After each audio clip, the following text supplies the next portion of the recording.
Hi, I'm Marie. Welcome to my kitchen. Today we're going to make some joy. For today's dessert, we'll have pecan shortbread squares. So for our pecan bars, we're going to need a few ingredients. So for the crust part, we're going to need some flour and cornstarch, confectioner's sugar. We'll also need some butter that's been actually cut up into about 1-inch pieces. So we want nice chilled butter for this. We're also going to need a little bit of salt, and that's going to be for the crust. For the inside of these pecan bars, we're going to need some extra butter for the filling. We're going to need some heavy cream, some vanilla, honey, brown sugar, it could be dark or light, and we're going to need about 3 cups of pecans. Don't forget the recipe, and the link to the recipe is going to be in the description below. We'll also need a pan that's lined. You can go 8 by 8, 9 by 9, but you might want to make sure that it's lined so you're able to pull those bars out of there, and I'll show you how to line that in just a minute. So to line your pan, the instructions in the recipe say foil, but I like using parchment. Things come out easier with parchment because it already has a slick kind of feel.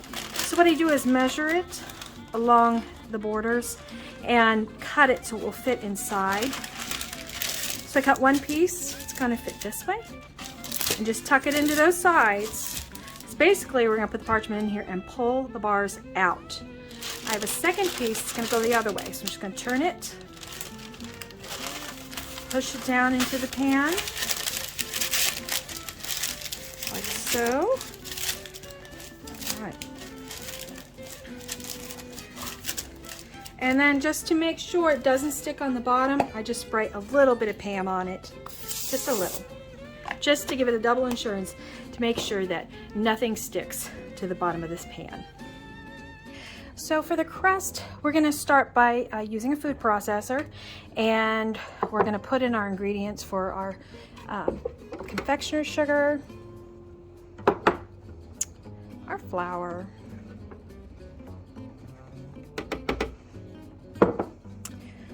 cornstarch, and just a little bit of salt, regular table salt. Okay. Now, if you don't have a food processor, there's no problem. You can use a whisk in a bowl, and that shouldn't be an issue. But basically, the first thing I want to do is I want to pulse this just to mix this up a little bit. So I'm just going to pulse it a few times. There we go. Basically, I just want to combine this before I start adding the butter into this. All right. So that's been nice and processed or mixed. As I said, you can use a whisk to combine those ingredients if you do not have a food processor. And now I'm going to add my chilled butter. So I've added my chilled butter into the food processor. So I'm just going to process this in and get like little crumbly bits. So put my top on, I'm going to pulse this. Basically what I'm looking for is like little crumbly bits is really what I'm looking for. So I might take a few processes, maybe about 15 times. Okay, let's take a look. That looks good. You want that to be nice and processed. You can see a little bit of yellow in there. That's what we're wanting. We want the butter all throughout there. Now, if you don't have a food processor, this, like I said, not a problem. You can use a fork to basically crush up the pieces of butter to mix it in with the flour and dry ingredients. Or you could use a knife, and basically it's called the cutting method. So the cutting method is when you take 2 knives and you're going to cross them in your mixture. Okay, so if I had a bowl here, I would be cutting it into the mixture with the 2 knives to make sure the flour and the butter all get mixed in together. That's the cutting process. So if you don't have food processor, you can have 2 knives, take your little bits of butter, put it into the flour mixture that you whisk together to combine it, and then just cut it in. So you don't have to have a food processor. All right, so now we're going to take our mixture that we pulsated and having these little bitty crumbs. It should look like little pea-sized crumbs with the butter. Pour that right into that container. There we go. And what we're going to want to do is we want to press this into the bottom. So we want to create those bars, that nice crust. That's what we're looking for, is just on the bottom. You don't have to go up across the top or anything, not too far into the sides, but we definitely want to press this down and have a nice thick crust with our pecan bars. So once I'm done pressing this down, I'm going to put this in the fridge to chill and solidify a little bit more for about 15 minutes. And then I'll bake it in a 350 oven for about 17 minutes till it's maybe just a very, very light golden brown. I really don't want it too baked. But you can see this is sticking, which is good. I'm going to press this down really good. Okay, that's what I want. I want it pressed down really good to make a nice crust. This is going to be shortbread. That's what we're creating with this, is shortbread. So I'm just going to take this now. That's nice and pressed down, as you can see, very, very solid. So now I'm just going to take this, put this in the fridge, and let it cool for about 15 minutes before I bake it at 350. All right, so our crust is now set for 15 minutes in the fridge. We're now going to put it in a 350-degree oven, and we're going to let it go in there for about 17 minutes till it's cooked, but just a very, very fair light brown, not golden. All right, so my timer went off, and as you can see, oh, that looks beautiful. So we're going to take that out of the oven, and we're going to set it up on the stove top to cool for just a little bit while we actually make the topping that's going to go on top of our crust. So just to give you a closer look, that crust looks really nice. It's just a little bit brown on the edges, not very much, but still nice and light. So that's exactly what we want. So now we're going to start working on the filling. And one suggestion I have is whenever you're working with a pot, unless it explicitly tells you to add certain things at a certain time, start with a cold pot. Don't turn it on until you're actually ready and you've got everything in there, because sometimes that heat will get away from you and you'll burn or you'll scorch something. So I'm going to add all my greens I need to have in the pot first, and then I'm going to turn on that heat. So, especially with baking or making something that's caramelized, that's exactly what we're going to be doing here. So I've already got my butter in here. I added, it called for a generous pinch of salt. That's typically about 1/8 a teaspoon, just to let you know. It's about 1/8 a teaspoon of salt. I'm also going to add honey, and with this, I have a little tip again for honey. So if you need, honey's real sticky. So what I'm going to do is I'm going to spray some Pam on a piece of, there we go. I want to be able to see it. I'm going to generously spray some Pam, or you could use olive oil or another cooking oil, but basically I'm just going to spray it on and put it on my tablespoon. What this will do is make it really, really slick. So when I add that honey, it's going to fall right off into the pot. So I need to add about, how many tablespoons? 3 tablespoons of honey. Yes, I'm looking at the recipe. I need 3 tablespoons of honey, so that's exactly what I'm going to put in here. There's one.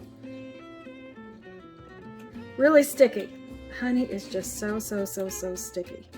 So as you can see, look at that. It's coming right off. It really is coming off very well by using the Pam. And now I can go ahead and put in my second one.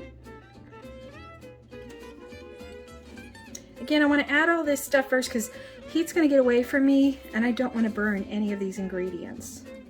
I just want it to caramelize. That's what we're going to be doing, is looking for a caramelization. So whenever you read instructions on a recipe, it says, get to a boil. Boil it for 3 minutes. There are techniques you still need to look for. There are things that you need to look for within when you're cooking. So I'll show you that when we start the heat up. So that way you kind of have an idea of what you're looking for, especially when you're trying to make something like this with a caramelization.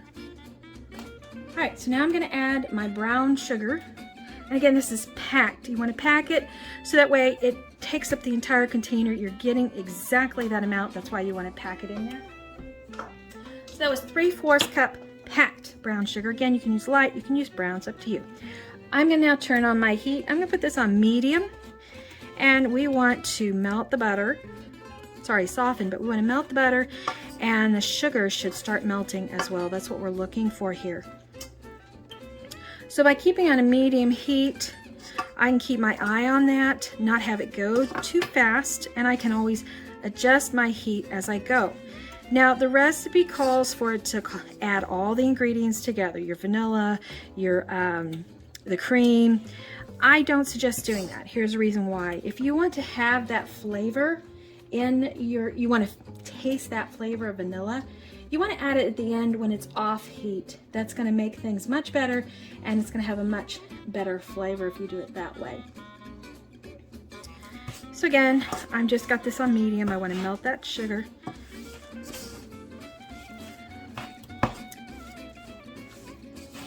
There it goes. It's starting to melt, as you can see.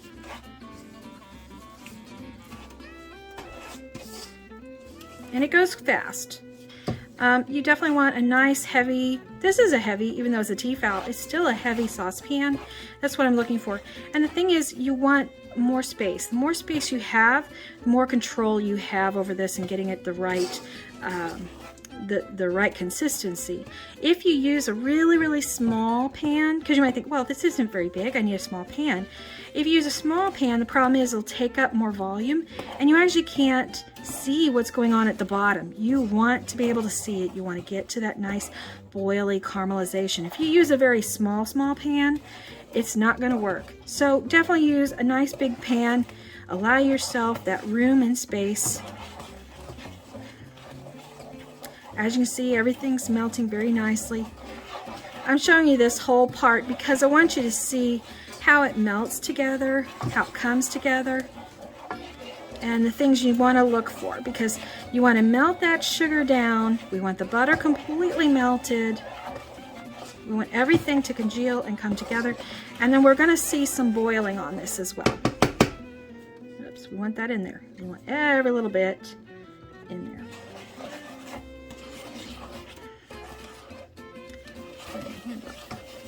All right, it's looking nice. This is going to be good. We usually make pecan pie for Thanksgiving, but this year I decided to try something different. Decided, let's do something a little different than just pecan pie. My husband loves shortbread cookies, so this, like I said, the crust in this is a shortbread crust. So I thought this would be a real nice one to try for Thanksgiving. You know, pecans are always great for Thanksgiving. If you're a nut person, pecans are quite wonderful. Love them in cookies, and ice cream, and actually they're very healthy for you too as well. All right, so everything is coming together very nicely. All right, I'm going to let this sit for just a minute because we want this to come up and start boiling. So it's been a few minutes, so if you look, you see the little bubbles starting to come up. That's that caramelization that we're looking for. And we were wanting to get this into a nice deep color. It says boil for 3 minutes, but what I'm looking for is a nice melting. I definitely want the little boiling. I'm smelling it, seeing if I smell that caramel flavor. Because you want to make sure you don't burn your caramel either. That's the thing you have to be careful of with this when you do it this way. If you did say over a double boiler, that means you have another pot underneath and has water in it. And that actually is a nice soft boil. So if you're worried, do that. Put a pot of water, very low, and heat that up, and then you can put your caramel in there, your sugars and butter into the other pot that's within. But otherwise, I'm doing it this way, following the instructions. And this is what I'm looking for. I want that nice bubbling to happen. That's what I'm looking for. It smells absolutely wonderful. It's deepening in color. I want that nice frothiness that I'm looking for in here with that nice bubbling. Nice gentle bubble. I'm going to turn down the heat just a little bit to about medium-low. Again, don't want it too long because I don't want it to burn. But I can smell, right now I'm smelling a lot of the butter. So I want it to have that nice caramely dark flavor So just maybe a little bit longer on the stove top until it gets to that point is what I'm looking for. And the key with this is that you want to definitely take it off of heat when it's done, because it will still actually cook even though you have it off heat. So you don't want to just turn off the stovetop and keep cooking on it. It's not going to be good. You'll burn. You definitely will burn. So you're going to have to move this to another burner.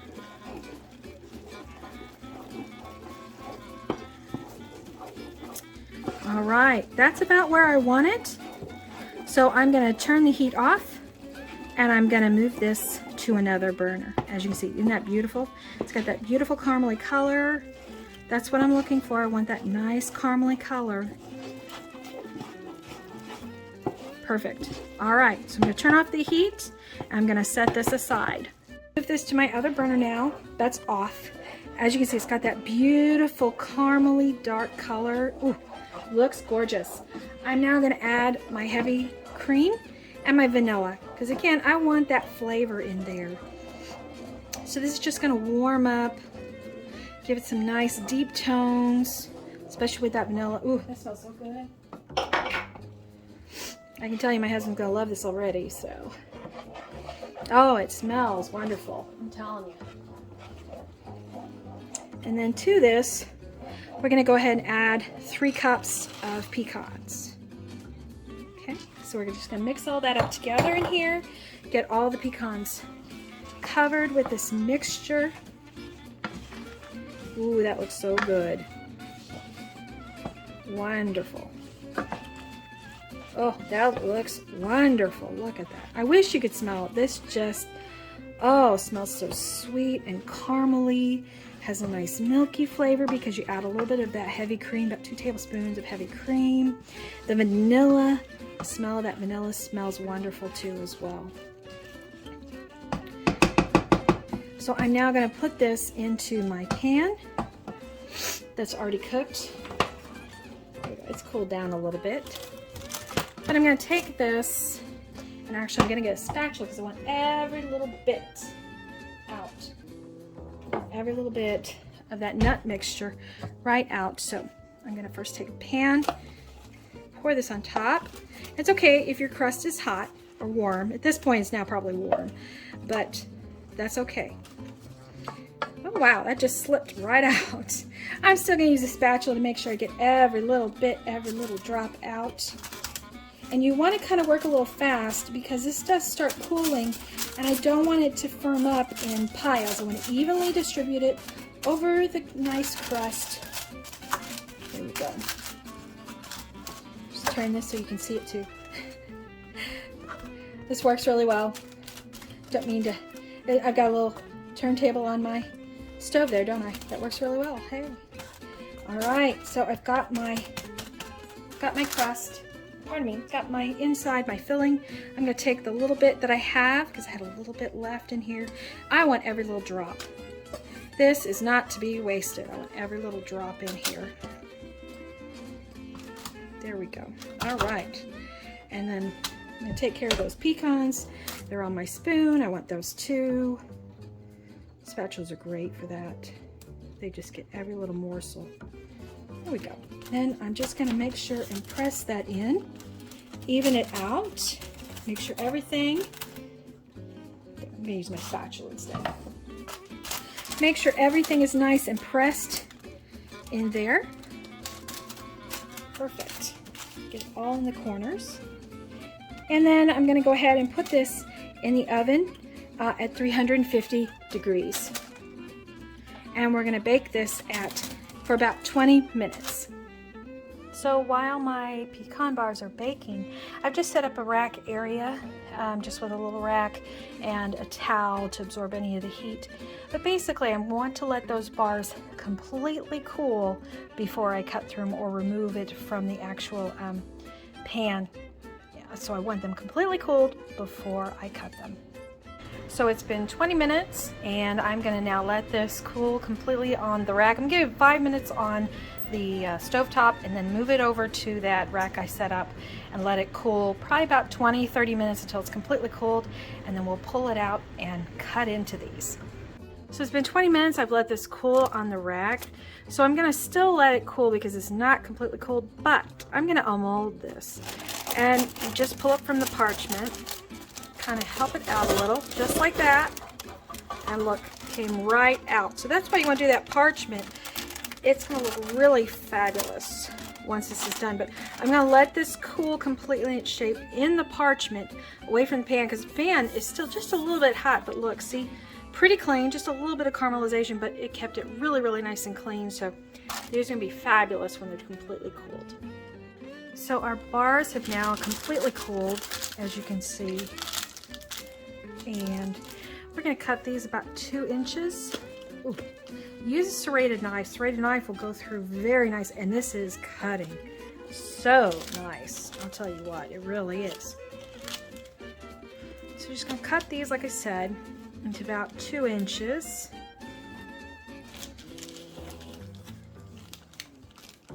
And then serve them to your family, so they should look at that. Oh, isn't that a beauty? That's going to be wonderful to eat. So I hope you have a chance to try these hope you have a chance to try these pecan bars for Thanksgiving or your next holiday festival that you have. Remember to make some joy and enjoy your day. Thank you. If you like this video, please hit the thumbs up button. If you want to see more videos like these to give you some joy, please click on the subscribe and the bell to receive notification of my newest videos. Thank you.